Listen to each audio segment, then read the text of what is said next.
The Atomic Gambit podcast is produced by the JFK Library Foundation and made possible with the help of a generous grant from the Blanche and Irving Laurie Foundation.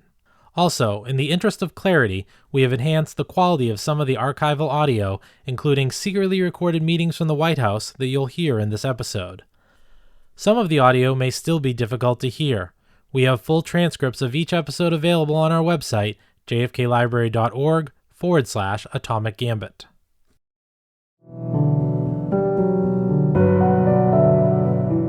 We will not prematurely or unnecessarily risk the course of worldwide nuclear war, in which even the fruits of victory would be ashes in our mouth. But neither will we shrink from that risk at any time it must be faced. By October 22, 1962, John F. Kennedy was ready to go public.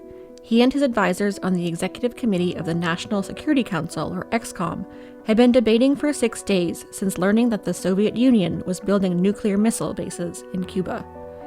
To an anxious public, Kennedy would lay out the risks the missiles possessed to American cities. Each of these missiles, in short, is capable of striking Washington, D.C., the Panama Canal, Cape Canaveral, Mexico City, or any other city in the southeastern part of the United States. And for Americans, this would cause a sudden reckoning about their safety in the nuclear age. We have now entered a time when America's two oceans and its great continental fortress are no longer enough to protect it, and now you have an opponent putting nuclear weapons right offshore. Kennedy's announcement and declaration of a naval quarantine around Cuba would stun and anger Soviet Premier Nikita Khrushchev, who had learned that his atomic gambit had failed. And now he was caught red-handed before his missiles were actually ready to fire. And he's in panic. He doesn't know what to do. As the quarantine would start on October 24th, Kennedy and the world waited to see if the first shot of a potential nuclear war would be fired. But as I understood, there's some report that the Russian ships were not going to stop. We were going to have to sink them. In this episode, we look at how the first days of the public phase of the Cuban Missile Crisis affected Kennedy, Khrushchev, and Castro, and were days of uncertainty across the globe. This is Atomic Gambit, the Cuban Missile Crisis 60 years later. Episode 3, Duck and Cover.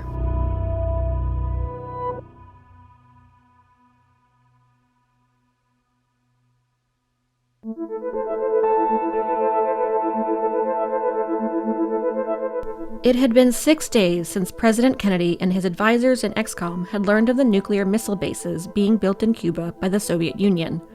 For 6 days, they worked in secret as they grappled with how to respond.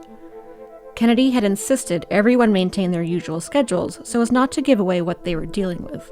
While initial reactions included options for airstrikes or an invasion of Cuba, JFK decided on a naval quarantine of Soviet ships coming into Cuba carrying military equipment.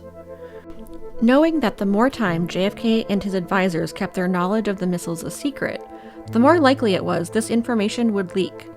By October 22nd, Kennedy was ready to go on air and tell the public. Before JFK informed the nation, he called all 3 living former presidents to brief them: Presidents Hoover, Truman, and Eisenhower.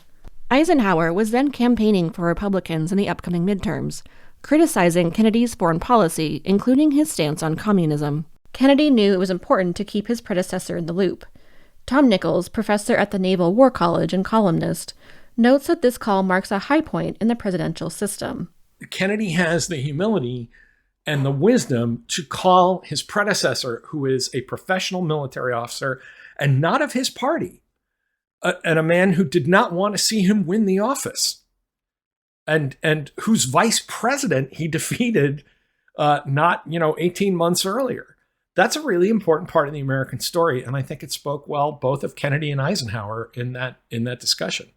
Eisenhower had already been briefed about the 3 possibilities EXCOM had been discussing: airstrike and invasion, and naval quarantine around Cuba. He agreed that an airstrike was not the way to go. The first one, I told him the only real thing I said was I thought that was completely wrong. And apparently everybody else had seen it. That's right, and for the reasons, one is we didn't think we'd get them all, as well as we'd have all the disadvantages without finishing the job. In this time of crisis, the two presidents of different generations and parties had a respect for the other's position and experience. They showed an understanding of their roles and the office of the presidency. They understand that they have switched roles, that the presidency didn't belong to either one of them, and they have a very calm discussion about what they think the Soviets will or won't do. And President Kennedy understands he's the president now. He has to make this decision. And Eisenhower understands that Kennedy is the president now, and he has to make this decision. And the respect that both men clearly have for the office at that moment, I think, is one of those really valuable things about the American system that helped us get through that moment.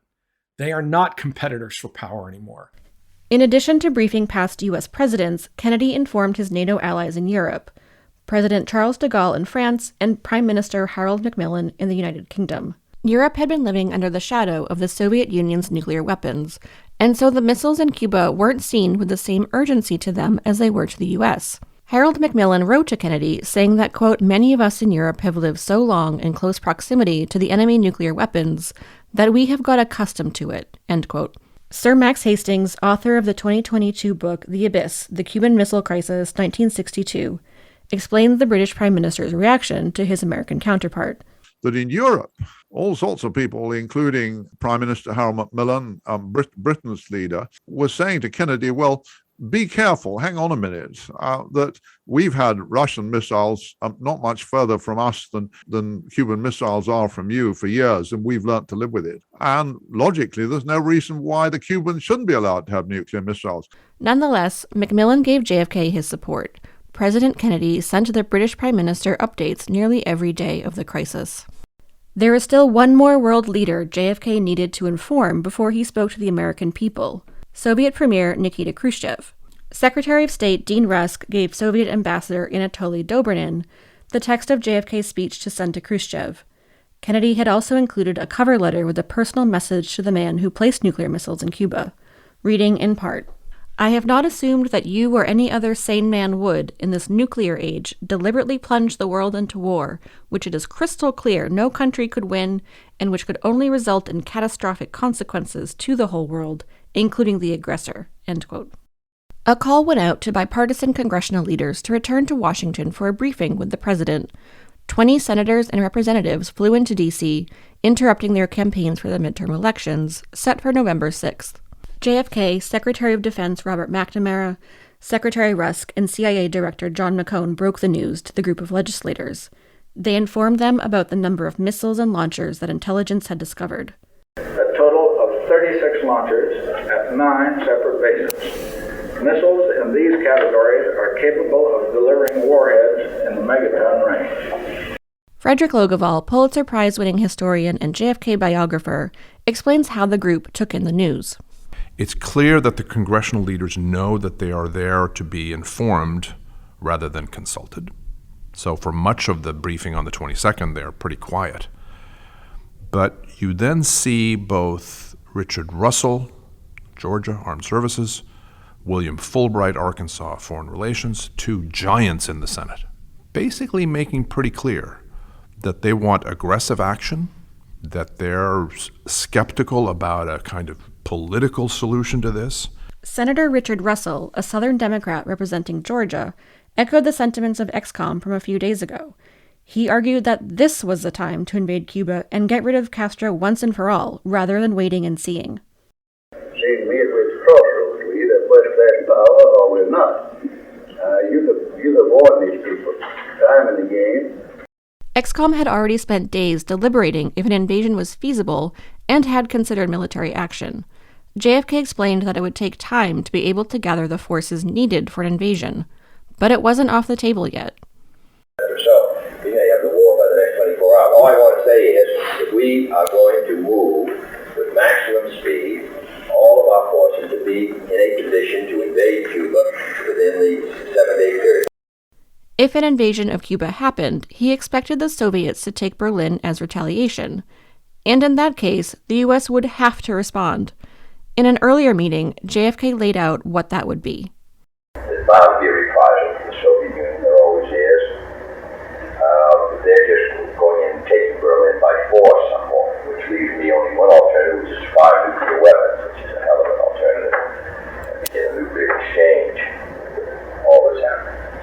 If Khrushchev had decided to go after Berlin, Kennedy would likely have used nuclear weapons in response, changing the face of the Earth and possibly leading to all-out nuclear war.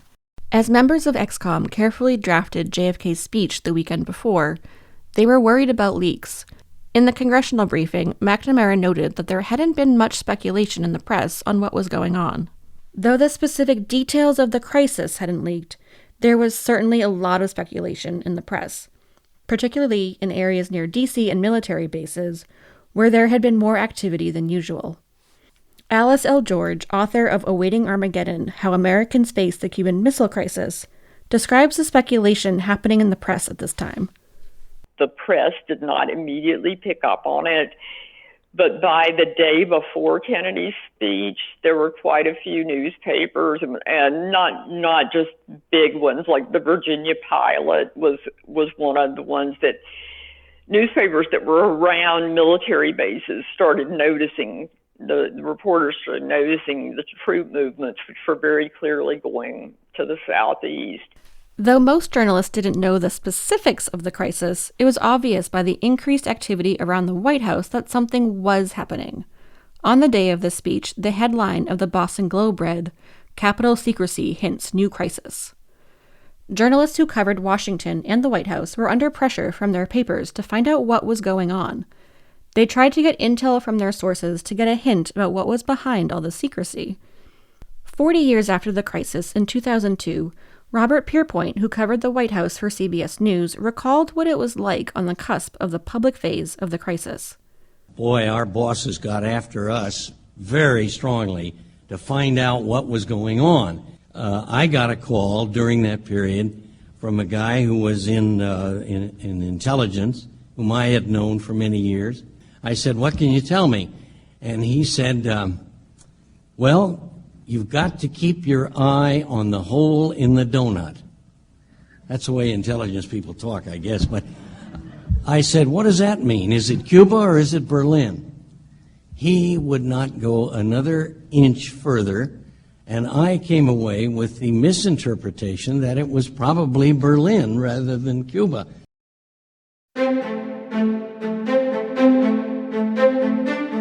Expecting the president to make a major announcement about the status of Berlin, photographers and journalists in the White House filed into the Oval Office on October 22nd to watch Kennedy deliver his message. When he came into the room, he had no teleprompter. The cameras were still the old, big, large network television cameras. He had to step around them.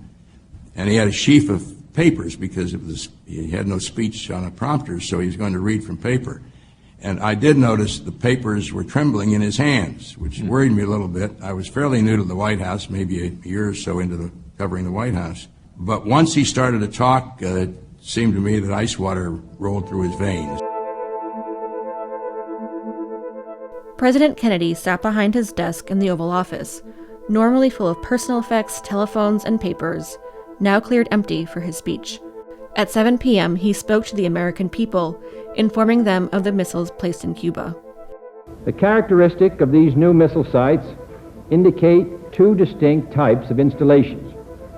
Several of them include medium-range ballistic missiles, capable of carrying a nuclear warhead for a distance of more than 1,000 nautical miles.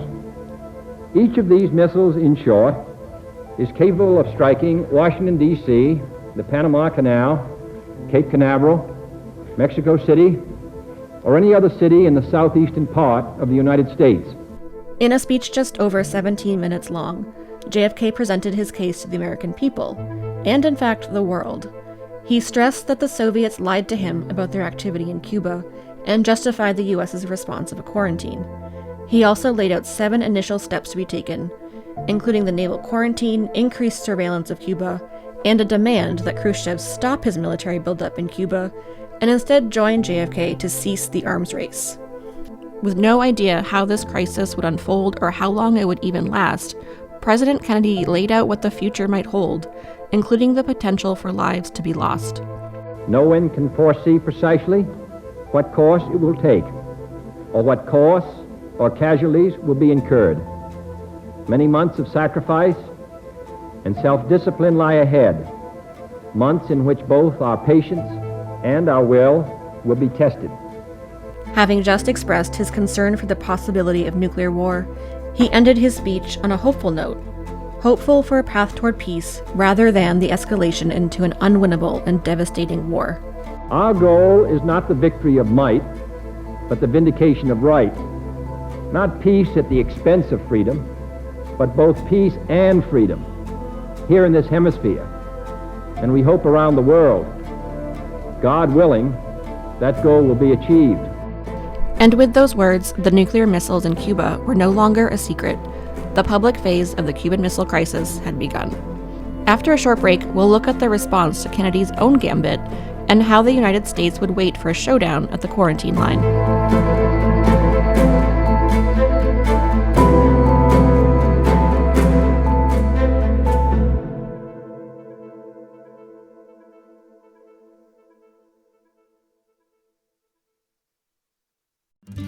There is so much we can learn about today by going back and digging into the stories of our presidents. My name's Lillian Cunningham. I'm a reporter and host at The Washington Post. And that idea is what inspired my podcast, Presidential. It's a journey through the lives of every single American president. From President Kennedy to lesser-known early presidents like Millard Fillmore, each reveals a lesson about our country's history. Listen to Presidential and other Washington Post shows wherever you get your podcasts. Hello, I'm Alan Price, director of the John F. Kennedy Presidential Library and Museum. As the director of the library, I get to oversee the work of our dedicated archivists, museum staff, and educators as they work every day to share the information they find in the library with the public. Are you listening to our podcast wondering if there's more to the story? Well, you can find out yourself how deep the story goes by exploring our resources here at the John F. Kennedy Library.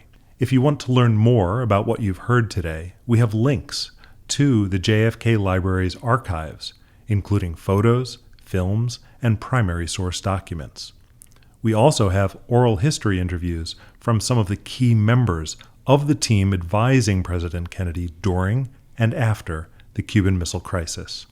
Visit jfklibrary.org/Atomic Gambit to get started.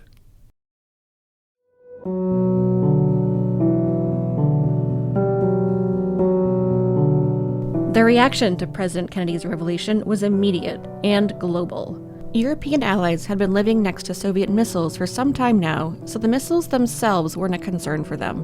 What did concern them was how the Cuban missiles could change how and where the United States refocused its priorities. Tom Nichols explains European fears of the U.S. scaling back its presence in Cold War Europe in favor of focusing on threats in its own hemisphere. I think the Europeans were more worried that the Americans would feel that this new sense of vulnerability meant that we had to pull back from Europe, that we had gotten used to the idea that in both world wars, the United States plays away games, that we go far away, we help our allies, we defeat the enemy far from North American shores. And I think that the Europeans were genuinely concerned that with this kind of imminent or proximate threat to the United States, that the Americans might say, you know, we've been neglecting the home front too much. Maybe we need to come back. In addition to pulling back its European support, Max Hastings describes the European worries of the U.S. making a move that could put the entire world in jeopardy.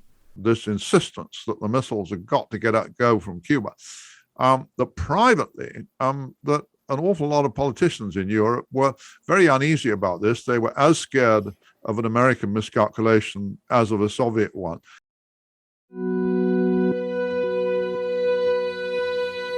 As news of this new Cuban crisis reverberated around the world, the U.S. was experiencing the aftershocks of a crisis at home, the admission of the black veteran James Meredith to the all-white University of Mississippi. After Mississippi Governor Ross Barnett refused to let Meredith enter, JFK federalized the Mississippi National Guard to ensure he could register and attend the school. White segregationists rioted, and 2 people died and many more were injured. Newspapers around the country reported every movement in this latest test for civil rights. A path, however fraught, to progress for racial equality at home, it also benefited the U.S.'s image abroad.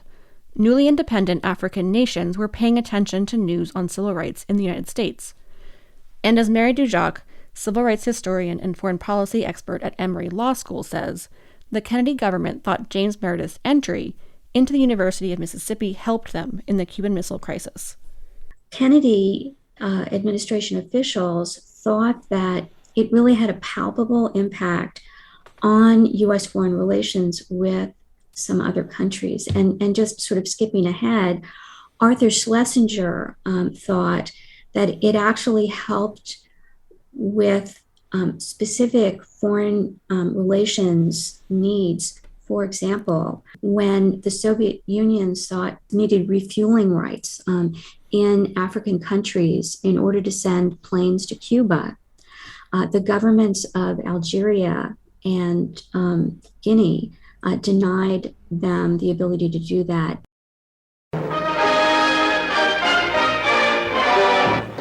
Here, for example, is a medium-range ballistic missile base that has been labeled by these specialists. Suddenly, the veil is torn from the Russian secrets. 50 million Americans were glued to their televisions watching President Kennedy's speech. The news that there were nuclear missiles so close to their border caused the nation to face a reckoning. One of the most important things about the Cuban Missile Crisis is that it emphasized to the Americans how vulnerable they now were in the nuclear missile age. This is only 5 years after Sputnik. We have now entered a time when America's two oceans and its great continental fortress are no longer enough to protect it. And now you have an opponent putting nuclear weapons right offshore. The closeness of the Soviet missiles in Cuba was new, but the fear of a nuclear bomb dropping somewhere in the United States was not. And Bert the turtle was very alert. When danger threatened him, he never got hurt. He knew just what to do. He ducked and covered, ducked and covered. Public service announcements aired on television, instructing viewers what to do in case of an attack. And knew, duck and cover. A big part of it was popular culture. It was, it was on TV. There were the regular national broadcast tests. The children would be sitting watching, The Wonderful World of Disney or something, and an alert would come on about this is a test of the emergency broadcasting systems. Remember what to do, friends. Now tell me right out loud. What are you supposed to do when you see the flash? Duck. Children learned the refrain of duck and cover on TV and in school, where they practiced drills ostensibly meant to protect them and help them react quickly. But I think the biggest factor for kids was the drills that were held in school. They started off with those silly duck and cover drills, and then schools that had basements started doing drills where all the kids had to run to the basement and see if they could, all fit in there. And the teachers had to imagine how would they control all of these children if there was a nuclear war. And then there was a third kind of drill, which was the run home from school drill, which basically offered, if you got home within 15 minutes, you could probably die with your mother, unless she happened to work or unless you didn't make it home in 15 minutes. That signal means to stop whatever you are doing and get to the nearest safe place fast. For people who lived through this time of alerts and drills, the fear was unlike any other. I was 15 years old during the Cuban Missile Crisis. I remember the fear and terror we had as high school students about the Cuban Missile Crisis, thinking that the world was basically going to come to an end because of a nuclear disaster. Civil defense took on an importance to the government when the Soviet Union detonated its first atomic bomb in 1949. Mary Dujac describes the country's plans for protecting the American people. Initially, their idea was to have big public shelters that people could all evacuate to, and they ended up giving that up and focusing on essentially individualized approaches to people taking care of themselves. And so the government promoted individual people creating their own bomb shelters in their backyards, and some people built them underground.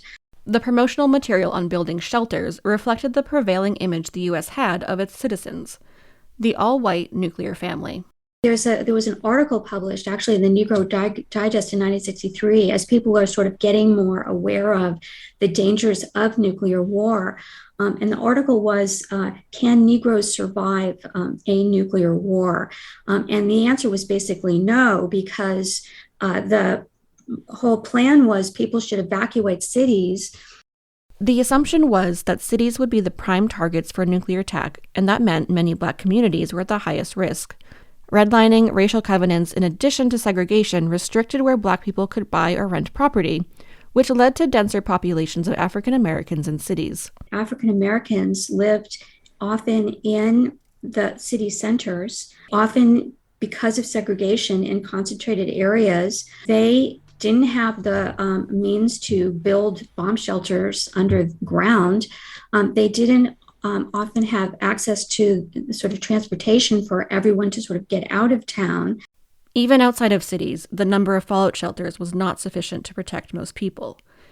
If there was a nuclear attack, most Americans would be in trouble. They had enough shelters for a little less than a third of the population, but most of them were not marked and they were not stocked. So they would do no good other than maybe a few starving people, if they happened to find a shelter, could go in. But if they were not marked, it was really ridiculous. Inadequacy of the United States civil defense plans aside, the abstract threat of a nuclear attack became very real for its citizens after JFK's speech. The American people rallied behind the president in support after learning about the missiles in Cuba. The morning after JFK's speech, the White House was flooded with mail. The press office reported that it had received over 4,000 telegrams, with a ratio of 12-1 in support of President Kennedy's message. Though there was an overwhelming positive response, some demanded a more aggressive response to the Soviet Union and Cuba, and still others were worried that the quarantine would start World War III. Although Kennedy had proved frustratingly slow in the area of civil rights, he still garnered support from the Black press and other prominent Black Americans. Two of the most famous Black newspapers of the time, the Chicago Defender and the Pittsburgh Courier, gave their support to the president with headlines like, "Cuban action gets unanimous support from Southsiders," and Courier survey shows population behind JFK's stand. Brenda Gale Plummer, 20th century civil rights historian at the University of Wisconsin-Madison, notes that Black newspapers represented a more moderate, pro-administration segment of the Black population. They were conscious that being antagonistic towards the president, especially in a time of crisis, could hurt future chances of working with the administration on civil rights.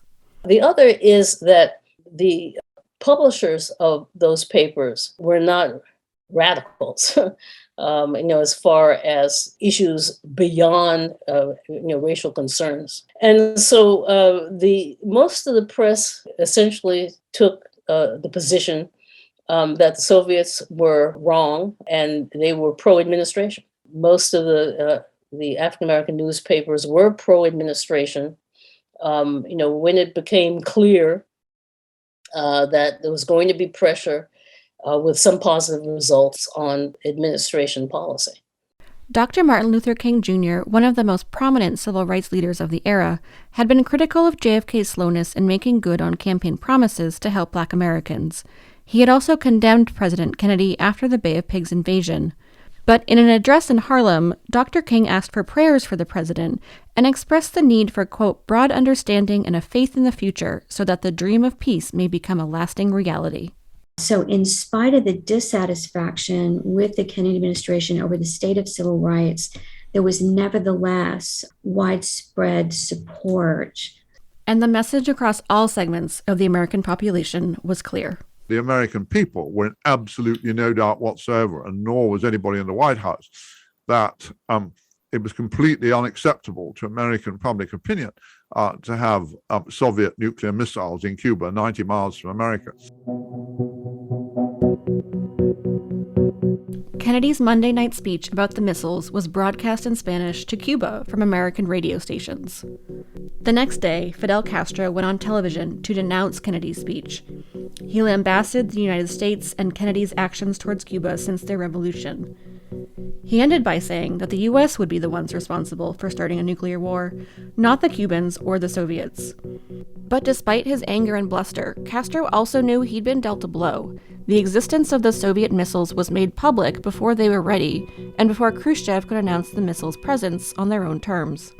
Author of Nuclear Folly, A History of the Cuban Missile Crisis, Serhii Plokhy describes the atmosphere in Havana the first days that the Cuban Missile Crisis became public. The first reaction is panic. There is expectation that certainly the attack is coming, and what you see is that that belief that the days of the regime were numbered then create an atmosphere of panic that continues on the island for a relatively long period of time. The panic over an imminent U.S. invasion or attack was exacerbated by the continued U-2 surveillance flights over Cuba. Flying sometimes as low as 500 feet over the island, American pilots took photographs to be analyzed for signs of progress in missile construction. Castro was determined not to sit idly by and let the U.S. take advantage of his country. He ordered anti-aircraft artillery to begin shooting at the American planes that dared to fly over his country. So Castro gives order a few days later, gives order to his air defenses to start shooting at the American airplanes. They, of course, couldn't get to the U-2, but there was already by that time a number of low-flying airplanes over the Cuba, and the Cubans start shooting at them, which then creates sort of an atmosphere on the Cuba where the Soviet military commanders, they really don't know whether the invasion already started or not. On the 22nd in Moscow, Chairman Khrushchev had learned that President Kennedy was going to make a speech, but he didn't know exactly what he was going to say. But it didn't look good for Khrushchev's ploy to put missiles in Cuba. And now he was caught red-handed before his missiles were actually ready to fire. And he's in panic. He doesn't know what to do.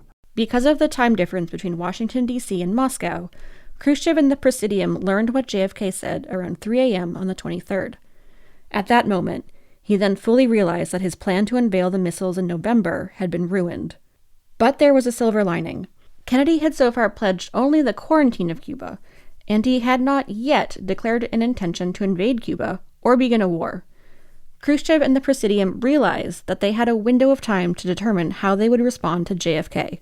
They're not sure which track to take, either to take full responsibility for that and threaten the U.S. with the nuclear war, or to say that, well, it's not our missiles anymore, and we are not responsible for that.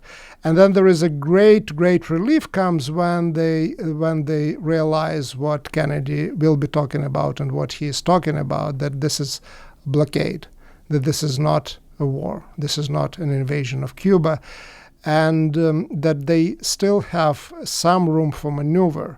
Khrushchev realized what he had to do. He did not want a war, though he would not indicate this to Kennedy in his next communique. ExComm would continue working under the assumption that Khrushchev could strike at any moment. And the immediate decision that they make the very same night is that they're not trying to test Kennedy's resolve anymore with the blockade. They order the ships that are close to the Cuban shores to move as fast as possible. One of those ships actually brings the nuclear warheads to Cuba. Others who are further away, they give them orders to turn back. 2 ships with nuclear equipment had already arrived in Cuban ports.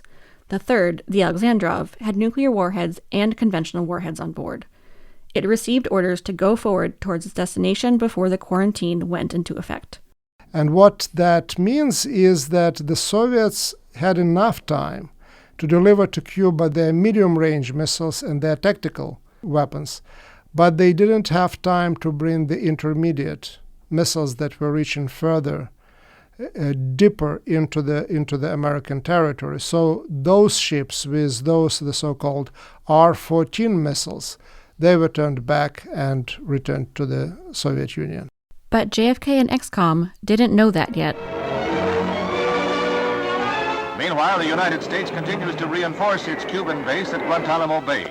These Marines have been assigned the job of protecting the base against any Cuban threats that might arise during the present crisis. They'll be on a 24-hour alert, a first line of defense. The Pentagon had estimated that an invasion of Cuba would need about 250,000 military personnel. The mobilization of U.S. troops that had been quietly moving ahead began to pick up pace. Troops and equipment traveled to the southeastern part of the country to prepare for a possible invasion of Cuba. Newspapers reported on troop mobilizations down to the southern states, with black newspapers reporting that integrated units were serving at this time of national urgency. In 1948, President Truman had integrated the armed forces, giving, quote, equality of treatment and opportunity for all persons in the armed forces without regard to race, color, religion, or national origin, end quote. Brenda Gale Plummer explains that though there was an executive order banning racial discrimination, that didn't change the entrenched attitudes within some military leadership. The other problem is that some of the brass were still steeped in attitudes, that they had during World War II. Right? The notion that African American troops were unworthy, or were not good fighters, and so on. And so, the battle was not only with Southern custom, it was often also with exacting conformity from military leaders. As troops traveled to the South during the crisis, the idea of a desegregated military was tested. In Florida, black Air Force personnel were given segregated housing, reported the Chicago Defender.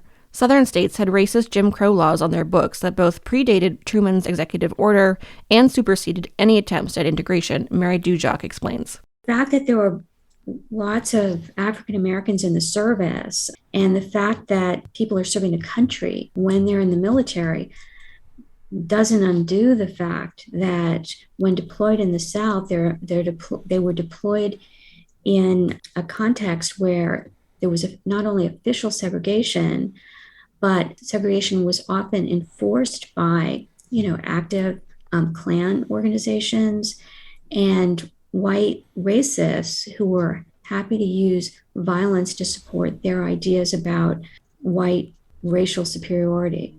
The country may have rallied behind the president and against the communist threat 90 miles off its southern coast, but its problems with racial equality were not changing under these circumstances.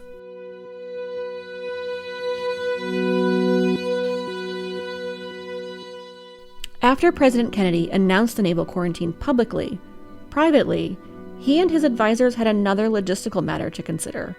If it was legal, and if other nations would allow them to set up the quarantine. He had received tentative approval from European and NATO allies, but there were other international organizations he would want to get approval from to make the quarantine seem legitimate. I think Kennedy in particular, also some of his aides, but Kennedy maybe as much as anyone, felt that in order for this to pass muster with international opinion, maybe even in legal terms, that is to say the quarantine, you needed to have the approval of the OAS, Organization of American States. He also, I think, had reason to believe that the OAS would follow the administration's lead on this, that it would vote unanimously in favor of the American position. The OAS had already shown in previous months that it was hostile to Castro's government, that it was very closely connected with the United States, not universally or not on all issues, but on the key issues. Llewellyn Thompson, who had recently been U.S. ambassador to the Soviet Union, later noted that the OAS endorsement gave the quarantine legitimacy, not only for the U.S. in the eyes on the world stage, but also in the Soviet Union's eyes as well. I've always been struck by how much importance the Soviets do attach to at least some cover of legality of things that they do. The fact that this has endorsement of the Latin American countries put an entirely different problem for them. If they could isolate the United States, mobilize world opinion against us, this would have been very important. Therefore, it would have affected their judgment about what they could and couldn't do. On October 23rd, the member countries of the OAS voted unanimously to approve the quarantine. With the quarantine set to begin on October 24th, there remained more key questions. How would it work? How would the Soviets react? And how would a confrontation at sea between U.S. and Soviet craft actually work?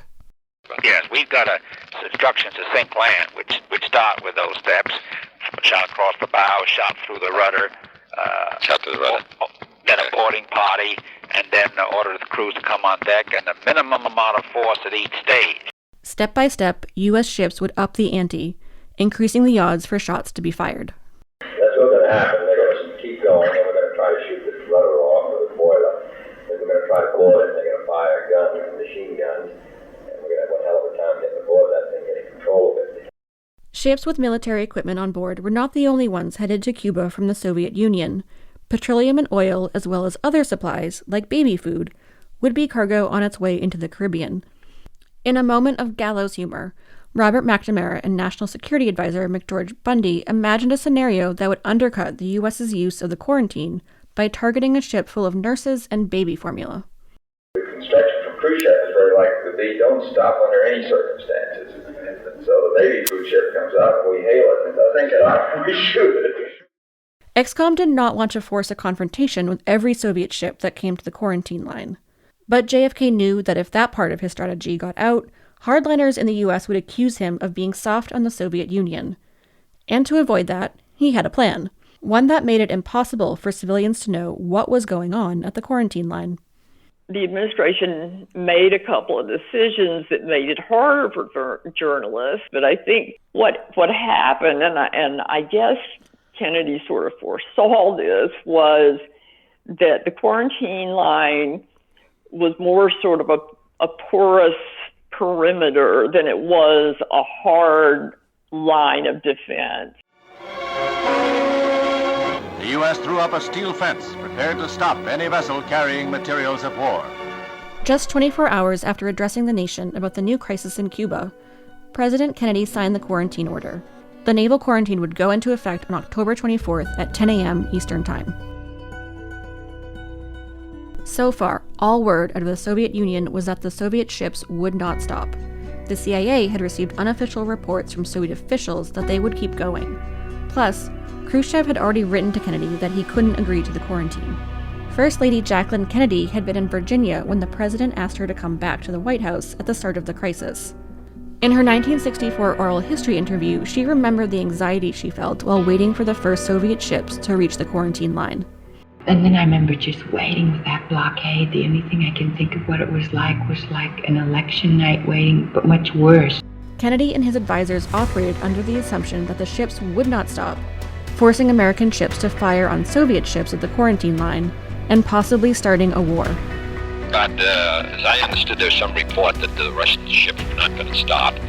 We were going to have to sink them.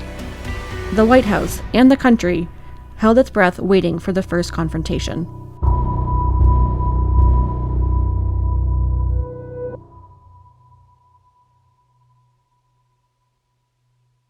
Hello, my name is Rachel Floor, and I'm the Executive Director of the John F. Kennedy Library Foundation. Are you enjoying Atomic Gambit? This podcast is just one of many initiatives, programs, and resources supported by our foundation. The JFK Library Foundation is a nonprofit that provides financial support, staffing, and creative resources for the John F. Kennedy Presidential Library and Museum. Learn more about the JFK Library and Foundation at jfklibrary.org. And if you want to join other supporters just like you can donate at jfklibrary.org/donate.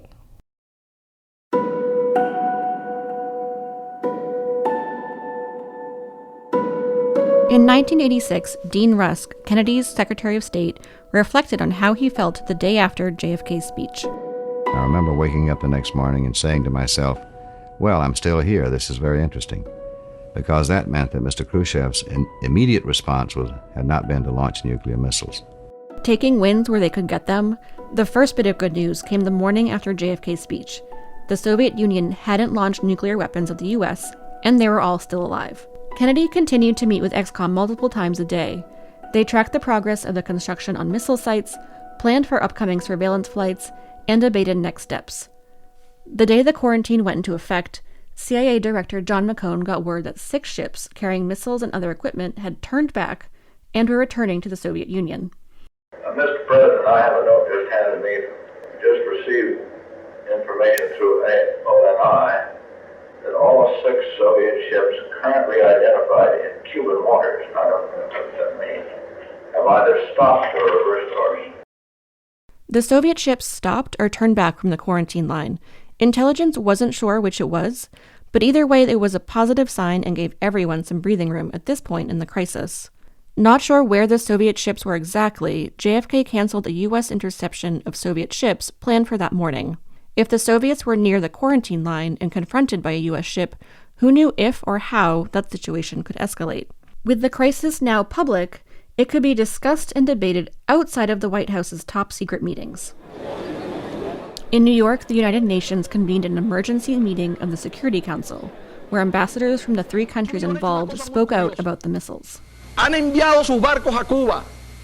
The Cuban ambassador, Mario Garcia Inchaustegui, attacked the United States for its previous assaults against Cuba, airspace and maritime violations, and its support of the Batista regime. If it weren't for the U.S., he argued, Cuba wouldn't have needed to accept the missiles from the Soviet Union. If the present Cuban government has turned its back on its own history, if it has chosen to cast its lot with the Communist Empire, it must accept the consequences of its decision. While U.S. Ambassador Adlai Stevenson laid his case before the UN, his Soviet counterpart didn't know about the missiles. Ambassador Valerian Zorin had not been informed of the discussions about Cuba in the Kremlin. You know, one has to feel for Zorin because here he is. He hasn't really been informed by Moscow. So he's sort of in the dark. And he's effectively attacked by Stevenson at a very dramatic moment. Has to sort of wing it.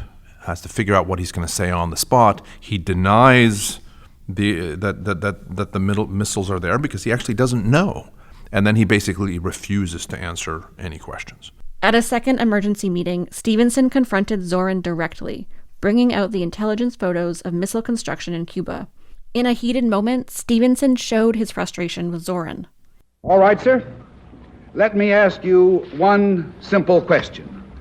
Do you, Ambassador Zorin, deny that the USSR has placed and is placing medium and intermediate range missiles and sites in Cuba? Yes or no? Don't wait for the translation, yes or no? I should like to say... Продолжайте вашу речь, господин Стивенсон. В свое время вы получите ответ. Mr. Stevenson, would you continue your statement, please? You will receive the answer in the due course. Do not worry. I'm prepared to wait for my answer until hell freezes over, if that's your decision. As the crisis wore on, JFK's advisors and their staff worked around the clock, sleeping in their offices, unable to go home and see their families. But their families would not be forgotten in case of a nuclear attack. On October 26th, the White House issued an updated version of an evacuation plan. The memo ordered that family members of staff should meet in one spot and a motorcade would drive them safely outside of the Capitol. Top government officials, the president, vice president, cabinet, and Supreme Court also had their own plan for evacuation and for continuing the government. The plan was that if an attack came really suddenly, that JFK would go into a bunker at the White House, and that then he would be transported to Mount Weather, which was in Virginia, and which was a huge complex that was expected to house the president and the vice president, the cabinet, and the Supreme Court. And it had broadcast abilities so the president could speak to the public who survived the attack. Though this massive bunker had been built and stocked, the feasibility of running a government after a nuclear attack was still in question. There was another point at stake: if those at the highest level of government would want to go, leaving everyone, including wives and children, behind. Press Secretary Pierre Salinger later wrote, quote, "You'll face the toughest thing you've ever had to do in your life. You're going to have to tell your family, goodbye, you're on your own." Jacqueline Kennedy also felt strongly about not being sent away to a bunker, but keeping her family together and facing the worst should it happen. Please don't send me anywhere. If anything happens, we're all going to stay right here with you. You know, and I said, even if there's not room in the bomb shelter in the White House, which I'd seen, I said, please, then I just want to be on the lawn when it happens. No, but I just want to be with you, and I want to die with you, and the children do too, and live without you. So he said he wouldn't send me away.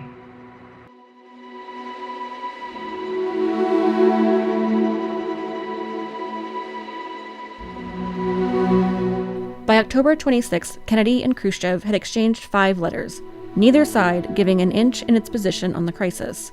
For Kennedy, Khrushchev incited the crisis by lying to the United States about installing defensive weapons only in Cuba. For Khrushchev, the United States had no right to interfere in Soviet-Cuban relations, and he rejected Kennedy's ultimatums. But on the night of October 26th, a new message was sent from Moscow to Washington, D.C. This message, so long it was transmitted in 4 parts and received over the course of 3 hours, offered the first glimmer of hope. It was a very different message from the previous ones Khrushchev had written. For Kennedy and ExComm, the Soviet premier's long message was a turning point, and according to Secretary of Defense Robert McNamara, an insight into the mindset of the Soviet leader. It was a teletype written by a man under tremendous emotion, as in a sense this paragraph implies. It was clearly written by Khrushchev himself. It expressed his deep, I'll call it deep fears, deep concerns, but fears and concerns, but also determination. And when we received it, it was received in sections, and we read it in sections, and we recognized it for what it was, an extraordinary document.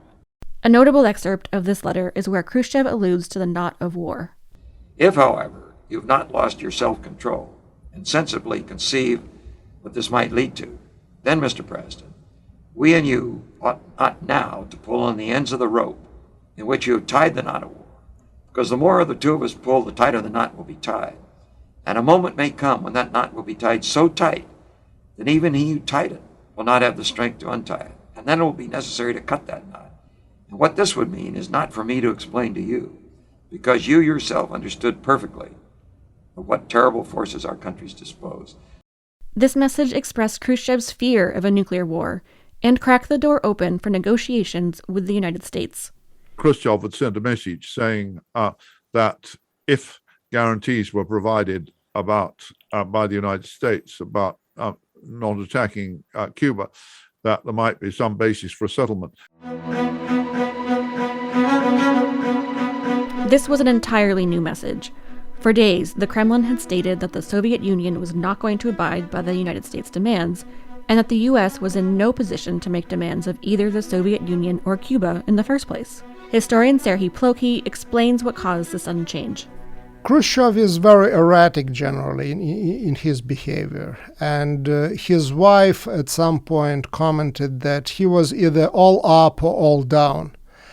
And depending on the day or the part of the day, there would be different scenarios proposed by Khrushchev, different instructions coming from him. Now, what happens with Khrushchev is that he sends a letter to Kennedy after receiving information that the American Strategic Command is on high alert, that basically suggesting, not directly, but hinting that he is prepared to take the U.S. promise of not to invade Cuba and de-escalate and remove his missiles from Cuba.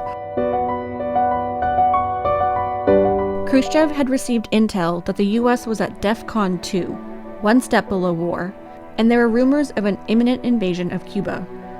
From the outset of the crisis, he had told the Presidium that he did not want war. Now, with the threat of war days or even hours away, he decided to tell Kennedy this as well. He wrote that he did not want war. Communists were against war.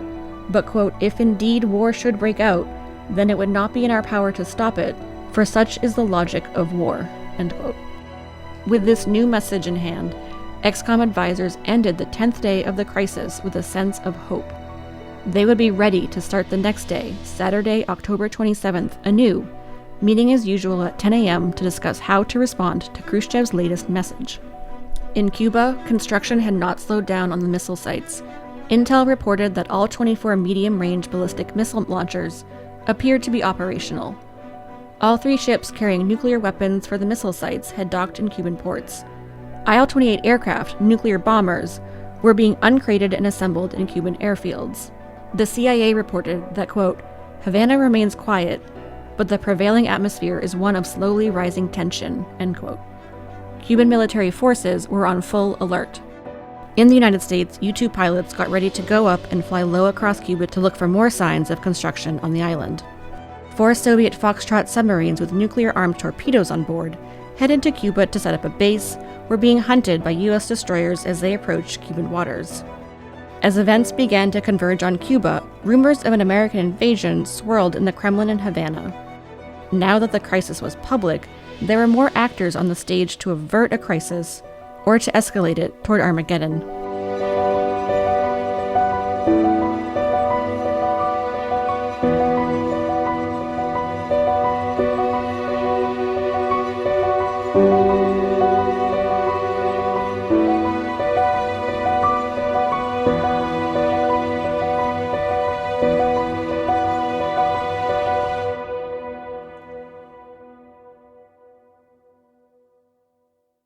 Thank you for listening to this episode of Atomic Gambit. Along with Jamie Richardson and myself, Atomic Gambit is made possible with help from our co-producer Rick King and supervising producer Valerie Linson. Thank you to our research assistants Sarah LaRusi and Megan McKee, and our independent fact-checker Ben Schaefer. Thank you to the library's archive staff for assistance with researching and digitizing additional material. We also want to thank the Miller Center at the University of Virginia for providing the recordings of the White House tapes used in this program. A special thank you to Ambassador Caroline Kennedy for permission to use audio from Jacqueline Kennedy's 1964 oral history interview. Our music is composed by Premium Beat and podcast artwork provided by Brian Kang. We also thank all of our guests for lending their voices and expertise to this podcast.